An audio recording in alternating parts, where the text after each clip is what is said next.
Yeah, I think as humans, so we, fast. we tend to binge on things. We don't tend to be real good at balancing, especially as a culture, maybe even. Yeah. Like we're sort of binge culture, which it sounds like a bad word. I was just saying earlier in my other video that I tend to sort of binge on someone's music when I'm studying that person. Or, like, I use the example that when I was in high school, I liked to study JFK. And so I, like, just did nothing for several months but, like, study and study and study and think about him.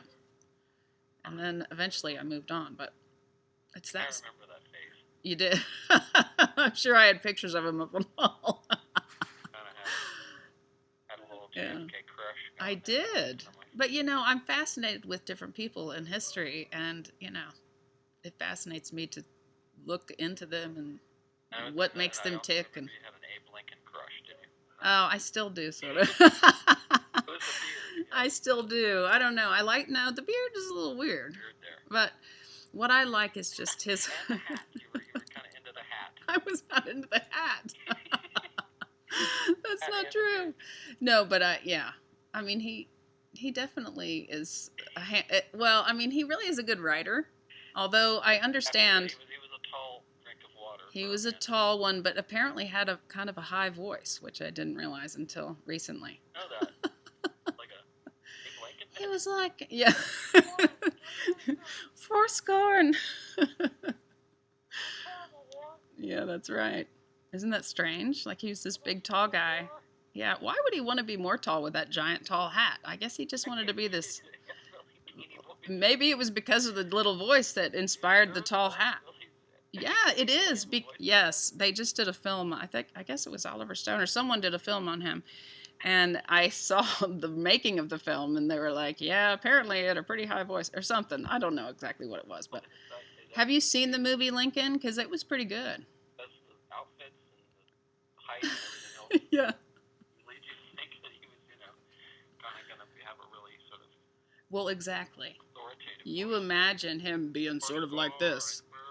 Yeah, instead of fourscore. Hi, sweetie. Well, it's interesting. Yeah, I think I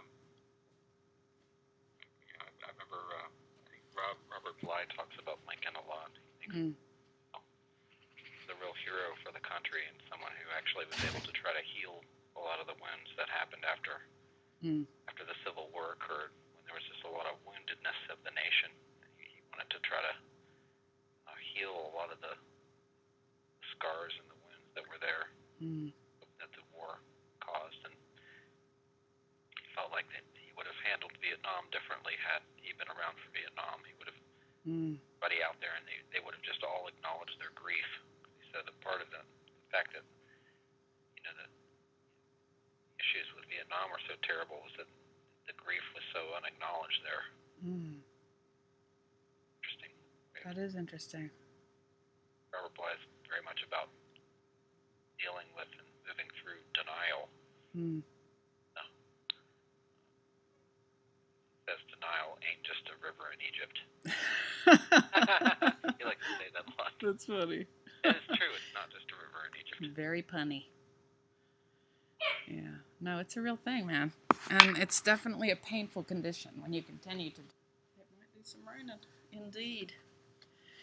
And, But, I think the on the upside of everything, as we were talking about before, I guess, the fact that we have the ability to share information like we do now, like never before, I think that's amazing. And also share what we're doing artistically, and, oh, yeah. in terms of our writing. That's really amazing.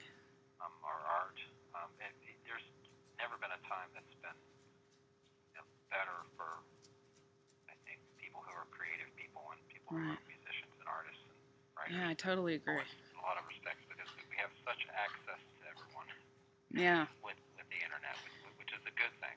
But, although I think there's something like... have a balance there. I think I saw somewhere like there's 300,000 tweets a minute or something in the world. There's like... Wow. Well, yeah, it's this ginormous amount of tweets that go on every minute with all these people. And it's sort of the idea that once everybody's, I guess, on Twitter or on TV or whatever, everybody's on the stage, then there won't be anybody in the audience left, Yeah, I think Ken and I were talking about that at one point. We just talked about, if has a television show, or if Yeah. somebody has an album, or if everybody has a book. There's just not enough time in the world to Who can read to all listen those, to everybody's. check Yeah, out all those shows? that's right. Okay, well, I better get going here. But I'll talk to you soon. Alrighty. I'll call you back when I have a chance. I love you. I love you too. Beep.